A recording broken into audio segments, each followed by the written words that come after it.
Baie welkom by die diens Sondag 19 April van die Gereformeerde Kerk Durban-Noord. Stuur u lig en die waarheid, laat die my lei, laat die my bring na u berg en u woninge. Psalm 8 vers 1, daar is geen land so ver of woes geleë, geen strand o Heer of wilde water wee, geen hemelsfeer in die oneindigheid, of orals blink u naam en majesteit.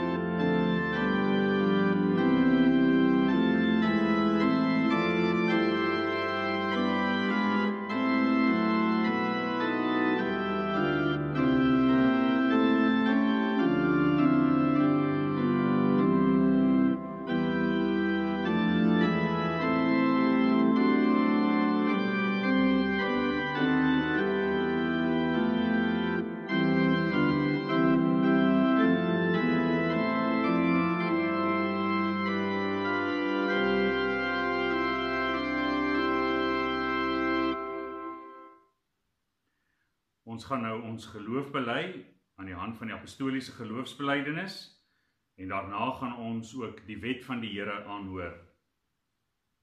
Ek glo in God die Vader, die Almagtige, die Skepper van hemel en aarde, en in Jesus Christus sy eniggebore Seun, ons Here, wat ontvang is van die Heilige Gees, gebore uit die maagd Maria, wat gelei het onder Pontius Pilatus, gekruisig is, gesterf het en begrawe is, wat die lyding van die hel ondergaan het, wat op die derde dag opgestaan het uit die dood, opgevaar het na die hemel en sit aan die regterhand van God, die Almagtige Vader, waarvandaan hy sal kom om die lewendes en die dooies te oordeel.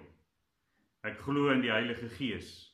Ek glo aan 'n heilige, algemene Christelike kerk, die gemeenskap van die heiliges, die vergifnis van sondes, die opstanding van die liggaam en in 'n ewige lewe. Amen. Eksodus 20 vanaf vers 1. Toe het God al hierdie woorde gespreek en gesê, ek is die Here jou God wat jou uit Egipte land, uit die slawehuis uitgelei het. Jy mag geen ander gode voor my aangesig hê nie.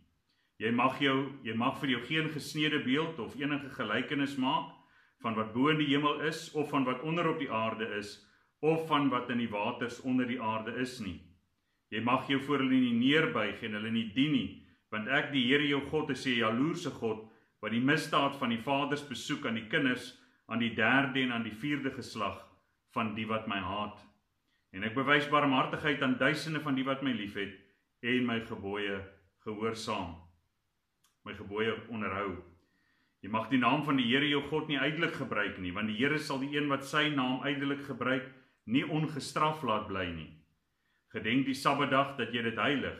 6 dae moet jy arbei en al jou werk doen, maar die 7de dag is die Sabbat van die Here jou God. Dan mag jy geen werk doen nie. Jy of jou seun of jou dogter, of jou diensknegt, of jou diensmaagd, of jou vee of jou vreemdeling wat in jou poorte is nie. Want in 6 dae het die Here die hemel en die aarde gemaak, die see en alles wat daarin is, en op die 7de dag het hy gerus. Daarom het die Here die Sabbatdag geseën en dit geheilig. Eer jou vader en jou moeder, dat jou dae verleng mag word in die land wat die Here jou God aan jou gee. Jy mag nie doodslaan nie. Jy mag nie egbreek nie. Jy mag nie steel nie. Jy mag geen valse getuienis teen jou naaste spreek nie. Jy mag nie jou naaste se huis begeer nie. Jy mag nie jou naaste se vrou begeer nie, of sy diensknegt, of sy diensmaagd, of sy os, of sy esel, of iets wat van jou naaste is nie. Hierop gaan ons reageer met Psalm 25 vers 2. Leer my Heer u regte weë, wys die regte pad my aan. Maak my hart daartoe genee om met lus daarop te gaan. Wil my deur u waarheid leer, lei my dwaalende gedagte, want u is my heil, o Heer, u is ek altyd te wagte.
Kom ons bid saam.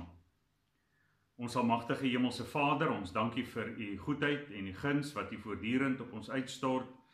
Baie dankie dat u ons Vader is. Dankie dat u ons Vader kan noem. Dankie dat u ons as u kinders aangeneem het. Ons dankie dat u aan ons u Heilige Gees gegee het. Die Gees van aanneming tot kinders, deur wie ons kan roep, Abba Vader. Dankie o Gees van God, dat u met ons is en ons begelei en ons in die gebed lei, dat u ons oë open om u woord te kan verstaan, die woord wat deur u geasem is, wat u deur die skrywers, die profete en die apostels gegee het. Here, u het vir ons, u gee vir ons helder verligte oë van ons verstand om die genade van God en die werk van Christus te kan sien. Ons dank u Jesus dat u lewe vir ons kom aflê het aan die kruis. Ons dank u vir die reiniging van ons sondes. O Hemelse Vader, ons begeerte is dat ons geestelik versterk en verryk sal word deur u woord. Ons bid dat u dit vir ons sal doen. Ons bid, Here, vir hierdie omstandighede waarin ons is, ons begeerte van ons harte in hierdie môre, wanneer ons so as gemeente, Here, na hierdie boodskap luister en in ons harte daarmee saamstem, Here, in die gebed, wil ons vra dat u hierdie tyd van isolasie tot 'n einde sal bring, dat ons as gemeente weer saam kan wees, vergader as die geheiligdes, ons vergadering as die gelowiges.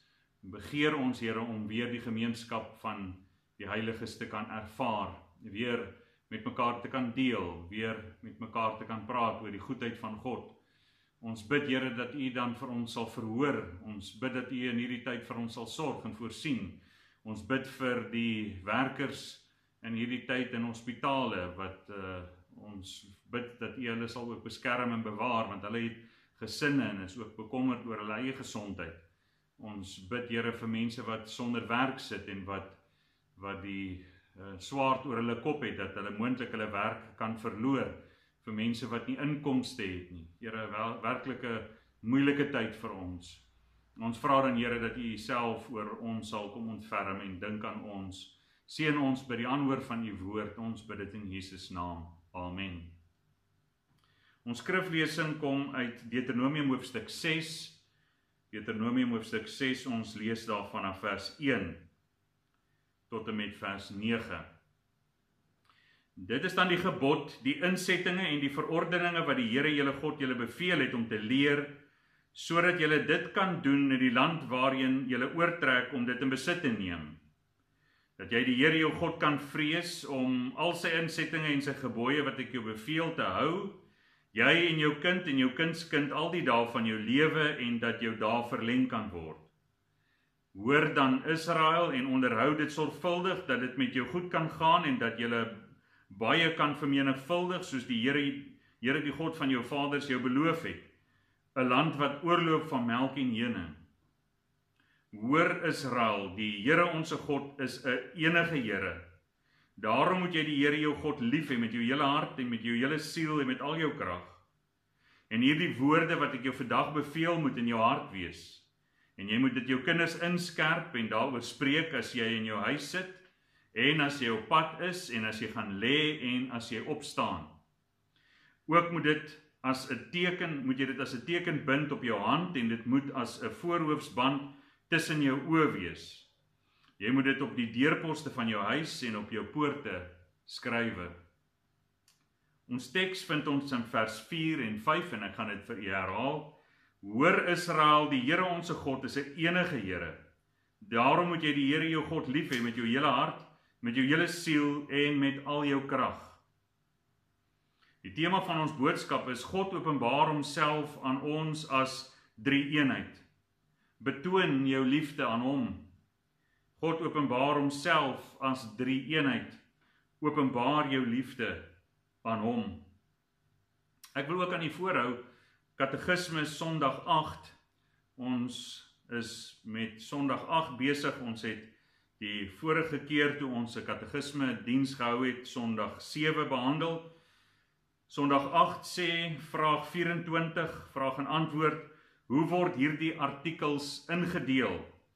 in 3 dele. Die eerste handel oor God, die Vader en ons skepping, die tweede oor God die Seun en ons verlossing, die derde oor God die Heilige Gees en ons heiligmaking. Vraag en antwoord 25, terwyl daar maar tog net een enige goddelike wese is, waarom praat jy van 3, naamlik die Vader, Seun en Heilige Gees? Antwoord, omdat God hom so in sy woord geopenbaar het, dat hierdie 3 onderskeie persone die enige ware en enige God is. In ons geleesde gedeelte se konteks, in Deuteronomium 5, het Moses die volk van die Here herinner wat God 40 jaar van tevore vir hulle gesê het toe hy sy wet vir hulle gegee het. En so Deuteronomium 5 is 'n herinnering aan die wet. En dan in hoofstuk 6 dat die woord moet oordink word. Dit moet op ons hand wees, op ons voorkoppe, in ons harte wees. En sodoende leer Moses dan vir die volk dat dit nie maar net woorde is wat op kliptafels geskryf is nie, maar dat dit ook in die vleestafels van die hart opgeskryf moet wees. Dat ons, soos wat die psalme sê, dat ons die wet van die Here oordink dag en nag. Dat ons die wet van die Here sal lief hê. Maar ons weet dat ons nie deur die wet van die Here gered word nie. Ons weet dat ons oortreders van die wet is. Maar ons weet ook dat Christus gekom het om ter wille van ons sondes gekruisig te word en om ons te reinig van ons sondes. Daarom het ons die voorreg om dan die wet van die Here te hê as die reël van ons dankbaarheidslewe. En ons gaan vanmôre dan kyk in die besonder van die bewyse waarop God homself aan ons openbaar as drie-eenheid.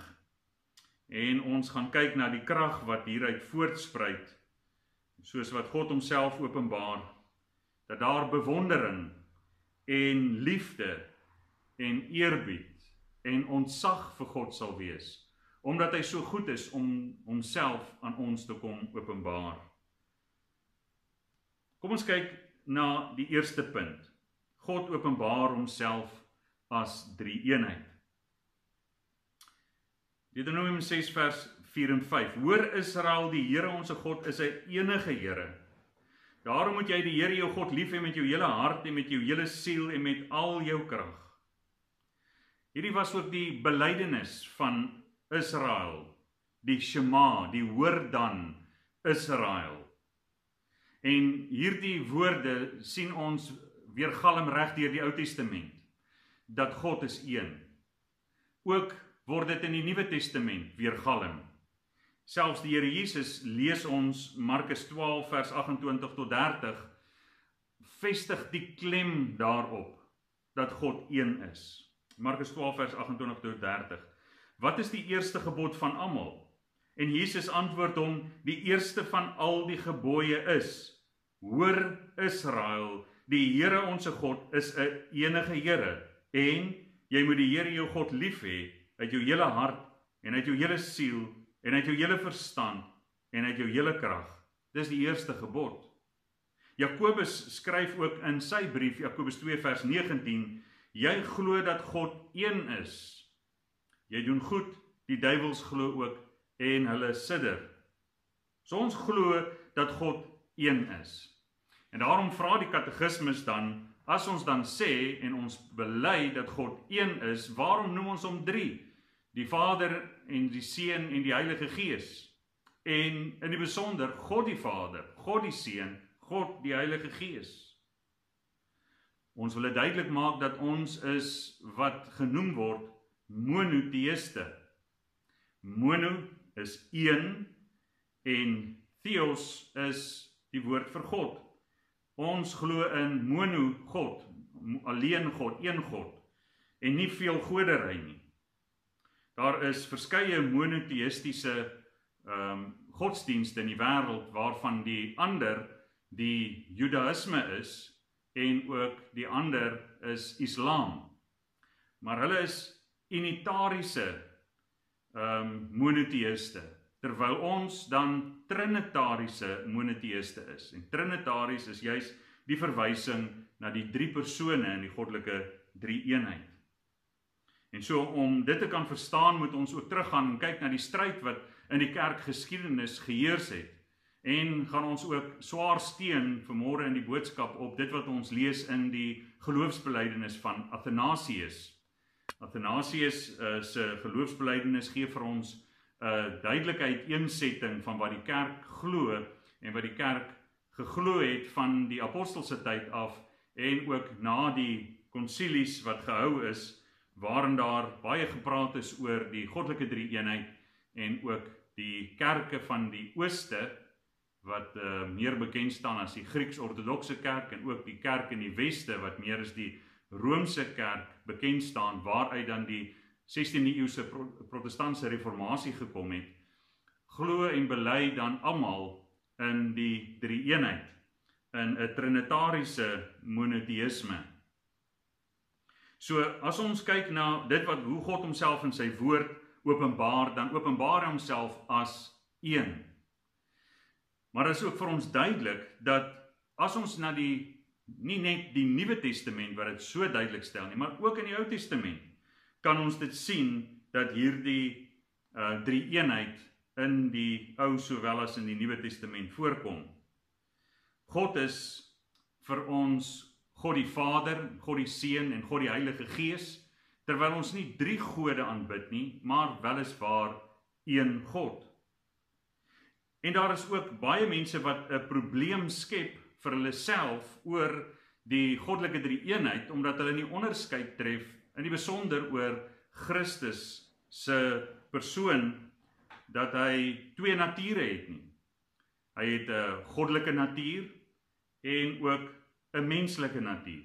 Daarom bely ons dat hy is waarlik God en waarlik mens. Een persoon, 2 nature. En die kerk waarsku ons ook, en die leer wat ons uit die skrif kry het vir ons hierdie waarskuwing om wel 'n onderskeid te maak tussen die 2 nature van Christus, maar nie te probeer om die 2 nature van mekaar te skei nie. So die fokus op sy menslike natuur en die fokus op sy goddelike natuur is baie belangrik, terwyl ons weet dat hy tog net een persoon is. Die fokus op sy menslike natuur laat ons sien dat Christus menslike karaktereienskappe gehad het. Ons weet dat hy geen sonde gehad het nie, die skrif is vir ons duidelik daaroor, maar hy het menslike karaktereienskappe gehad, soos hy het moeg geword en in die boot op 'n rowwe see aan die slaap geraak, terwyl ons weet van God dat God nie moeg word nie, hy slymer of slaap nie. Ons sien dat God self voorsienend is, maar ons lees van Jesus se menslike natuur dat hy honger en dors geraak het. Ons weet in God se karakter dat hy alwetend is, maar in die menslike natuur van Jesus en van Christus sien ons dat Jesus verbaas geword het, dat hy nie die dag van sy wederkoms geken het nie, en dat hy ook sê dat die Vader is groter as ek, en dis 'n verwysing na sy menslike natuur. In sy goddelike natuur word hy nie moeg nie, is hy alwetend, is hy alvoorsienend, en is hy gelyk met die Vader. En so dit laat sommige mense dink, hierdie gebrek aan die onderskeid daarvan, laat mense dink dat hierdie menslike aspekte van sy goddelike natuur spruit, en dit hom dan minder as die Vader maak in sy goddelike natuur. Maar dan is daar dinge wat Christus sê, wat vir ons duidelik wys na sy goddelike natuur, en die Jode het dit ook duidelik besef. In Johannes 10 vers 33 lees ons, die Jode antwoord en sê, dit is nie oor 'n goeie werk dat ons u stenig nie, maar oor godslastering, omdat u wat 'n mens is, u self God maak. Hulle het baie duidelik gesien dat Christus hier homself na sy goddelike natuur verwys, en dat hy hom met God gelykstel, wat hy natuurlik is in sy goddelike natuur. Ons lees van sy ewige bestaan, Micha 5 vers 1, sy almag in die skepping, Johannes hoofstuk 1. Ons lees ook dat Jesus homself voorstel aan Johannes in die openbaring as die almagtige. So die belydenis van Athanasius is baie belangrik en deeglik, en daarom moet ons daaruit aanhaal en moet ons daarna kyk. Dit is ongelukkig nie, ons het nie die tyd om deur die hele belydenis van Athanasius te gaan nie, maar ek wil vir u vra om op u eie tyd weer na die belydenis van Athanasius te kyk, en ons het ook in ons diens Goeie Vrydag by die geloofsbelydenis, juis die geloofsbelydenis van Athanasius gelees. Ek wil begin by artikel 29 tot artikel 36 van die geloofsbelydenis van Athanasius. Maar vir die ewige saligheid is dit nodig dat hy ook getrou aan die menswording van die Here Jesus Christus moet glo. So is die regte geloof dan. Ons glo en bely dat ons Here Jesus Christus, die Seun van God, te gelykertyd God en mens is. Hy is God uit die wese van die Vader, voor alle tye gegenereer, en mens uit die wese van sy moeder in tyd gebore. Volkome God, volkome mens, met 'n redelike siel en 'n menslike vlees, na die godheid gelyk aan die Vader. Verskoon tog, na die godheid aan die Vader gelyk, na die mensheid minder as die Vader. En alhoewel hy God en mens is hy nogtans nie twee nie, maar een Christus. Hy is een, nie deur die verandering van die godheid in die vlees nie, maar deur die aanneming van die mensheid in God. Hy is in alle opsigte een, nie deur vermenging van die wese nie, maar deur die eenheid van die persoon. En so is dit ook vir ons duidelik dat baie van dit wat hier gesê word, so uit die skrif uitkom, en dit wat ons uit die skrif uit verstaan, maar ons sien dat hier nie belaglike afleidings gemaak word in ons belydenisse nie, want dit is juis hier waar ons die gevaar staan, om met ons afleidings, verkeerde dinge oor die karakter, die twee nature van Christus, of die goddelike drie-eenheid te sê. Daarbij sê ons nie dat ons die dieptes daarvan kan verstaan nie, maar wel dat ons iets daarvan kan verstaan. En so bely ons dan dit wat ons in die skrif sien. Ons sien ook dat God, daar is geen vraag oor die godheid van die Vader nie. Dit aanvaar almal, selfs unitariërs. Maar die godheid van die persoon en die godheid van Christus, soos ons nou genoem het, en ook vir ons in die belydenis van Athanasius is, so was daar ook in die kerk, in die vroeë kerk, stryd oor die godheid van die Heilige Gees. En dit is duidelik volgens die skrif, dat die Heilige Gees nie net 'n bloot 'n onpersoonlike krag is nie, maar 'n persoon. 'n goddelike persoon, maar 'n persoon. Hy praat met Filippus om langs die wa van die Ethiopiese hofdienaar te bly en dan te praat met die Ethiopiese hofdienaar. Die Heilige Gees, sien ons, lei ons in die gebed deur wie ons roep, Abba Vader.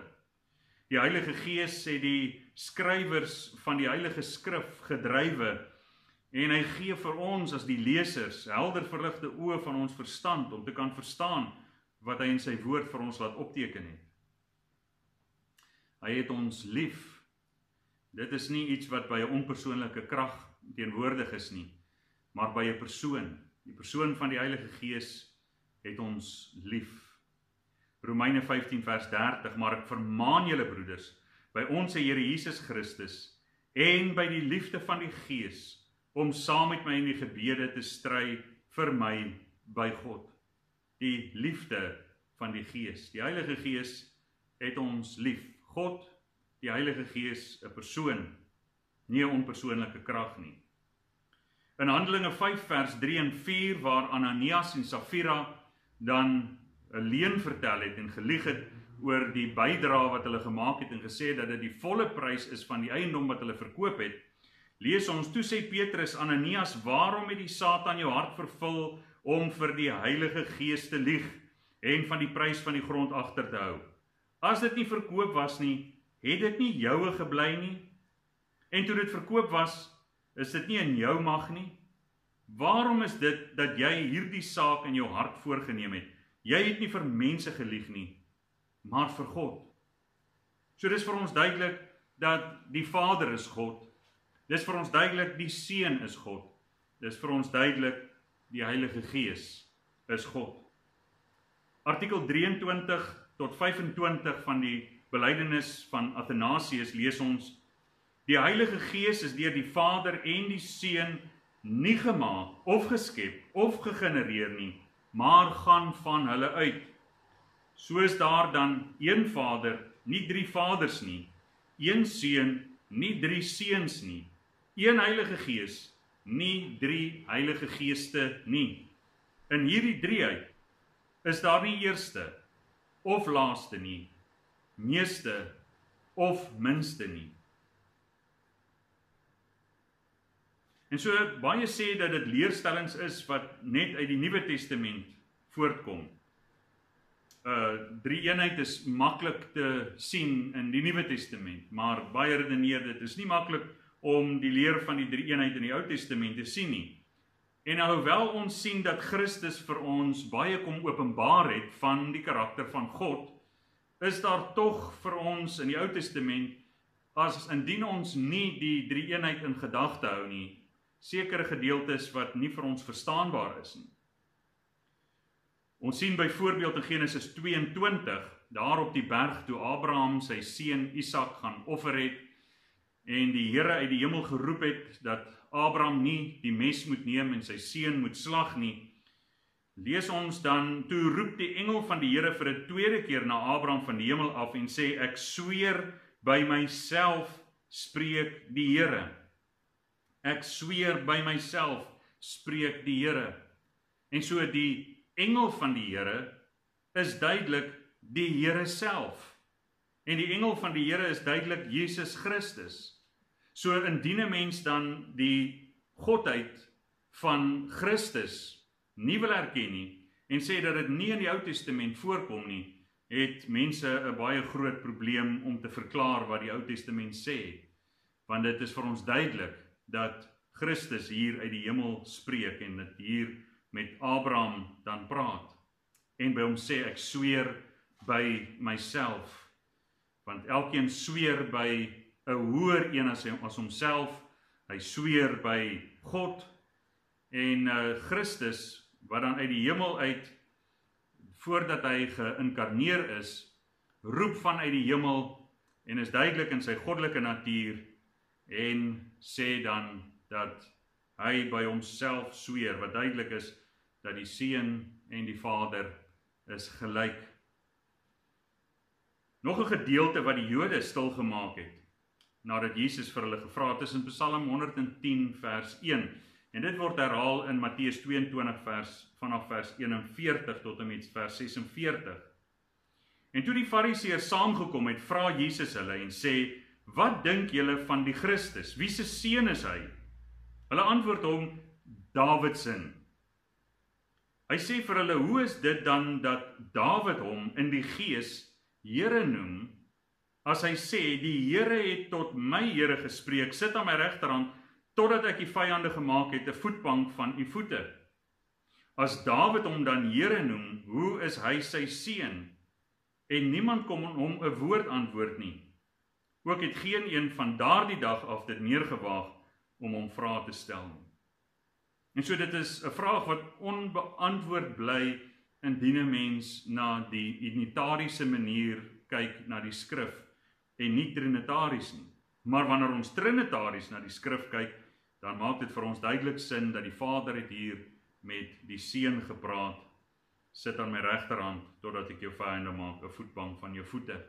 En ons weet dat nadat Jesus gesterf het, opgestaan het, uit die dood opgevaar het na die hemel en aan die regterhand van die Vader gaan sit. Hy is waarlik mens, waarlik God, die Seun van God, waarlik mens, waarlik God. So ons sien in die Ou Testament verskeie dele wat slegs met die leer van die drie-eenheid sin maak. En wanneer ons dit vergelyk met die Here Jesus wat vir ons God kom verklaar het, sien ons die leer van die goddelike drie-eenheid baie duideliker. Die Vader word Jahwe genoem, Here genoem, die Seun word Jahwe genoem, die Heilige Gees word Jahwe genoem. Die Vader is skepper, die Seun word genoem skepper, die Heilige Gees is skepper. Ons sê dan dat die Vader het deur die Seun geskep, deur die krag van die Heilige Gees. Die Vader is ewig, die Seun is ewig, die Heilige Gees is ewig. En die belydenis van Athanasius sê, tog is daar nie 3 ewiges nie, maar net 1 ewige.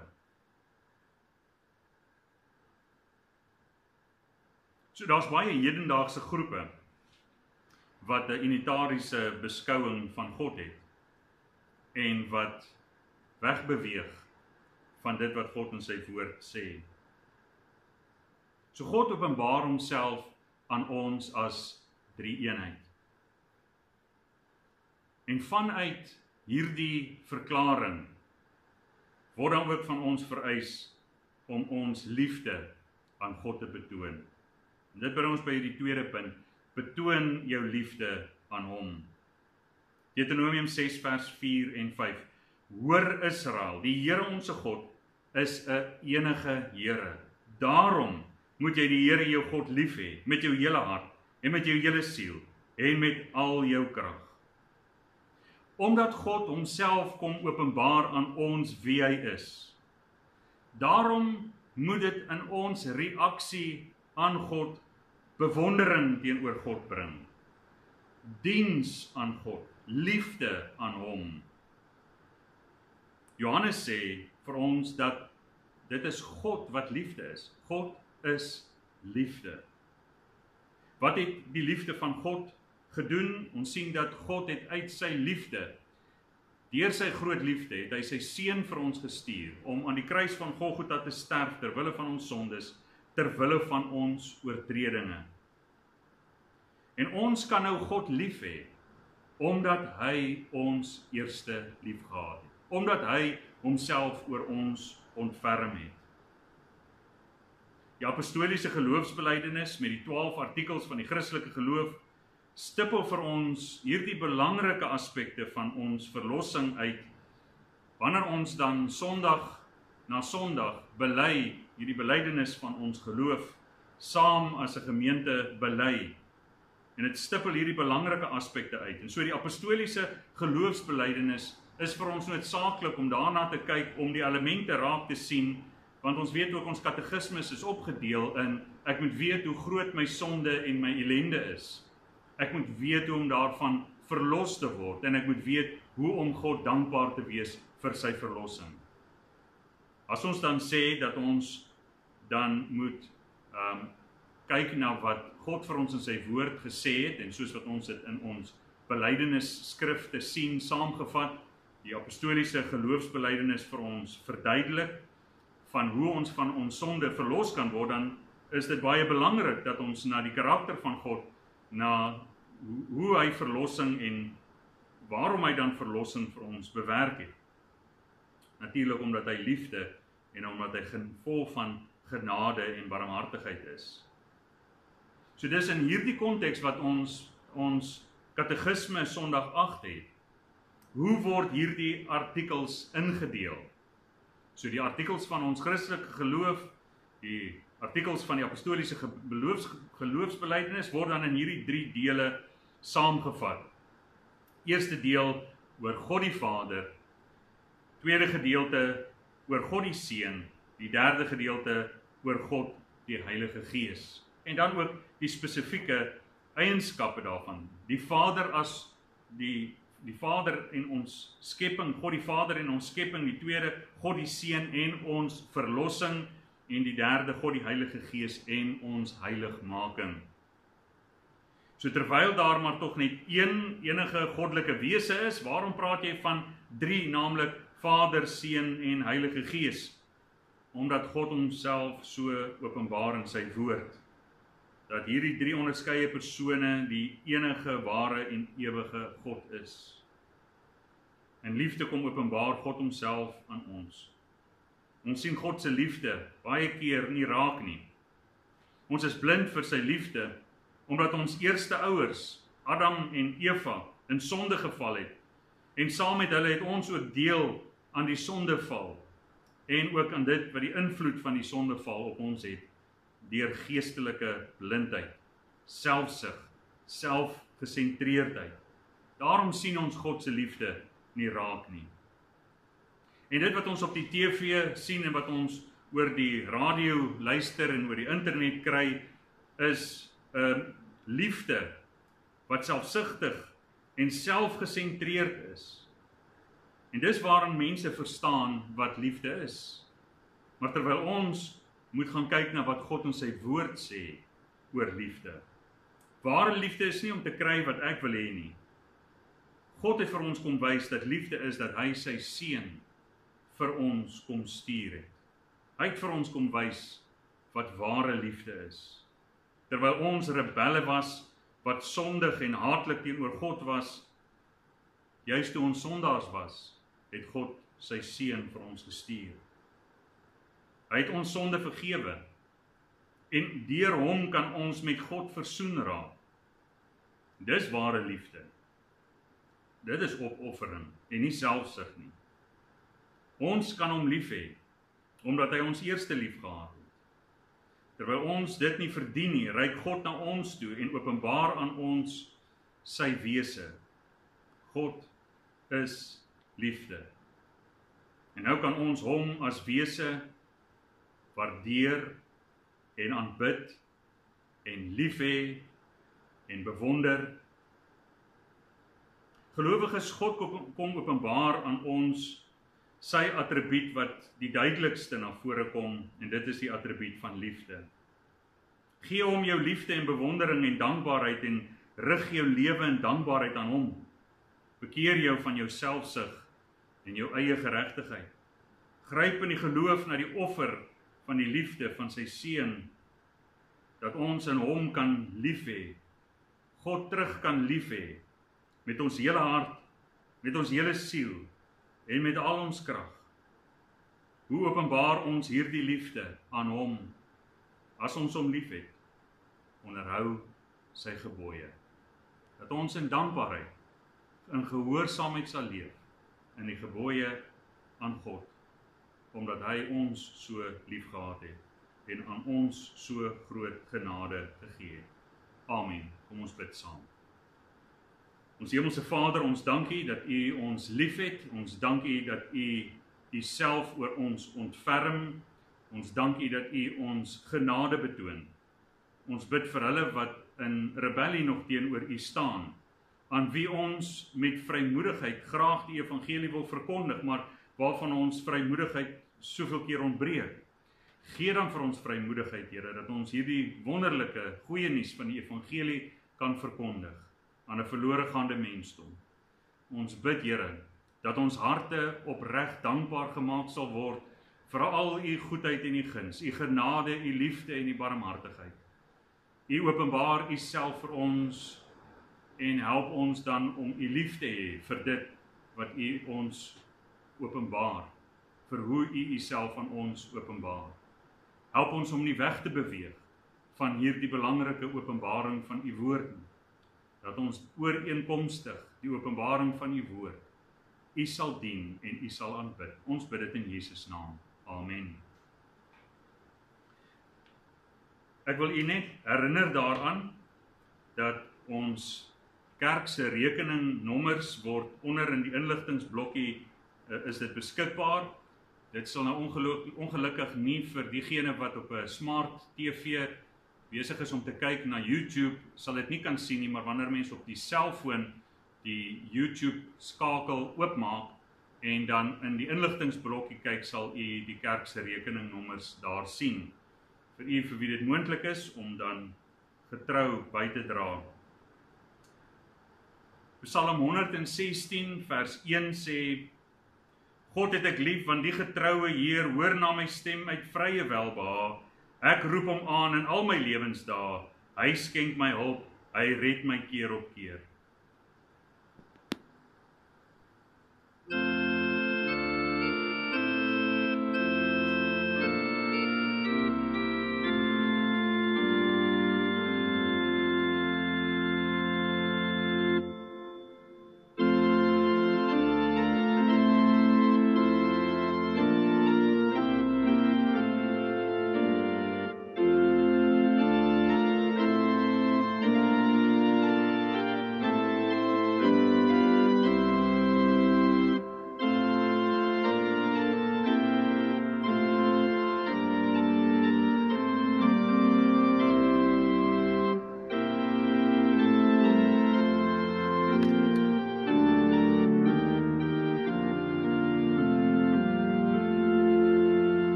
Kom ons bid nou om die seën van die Here.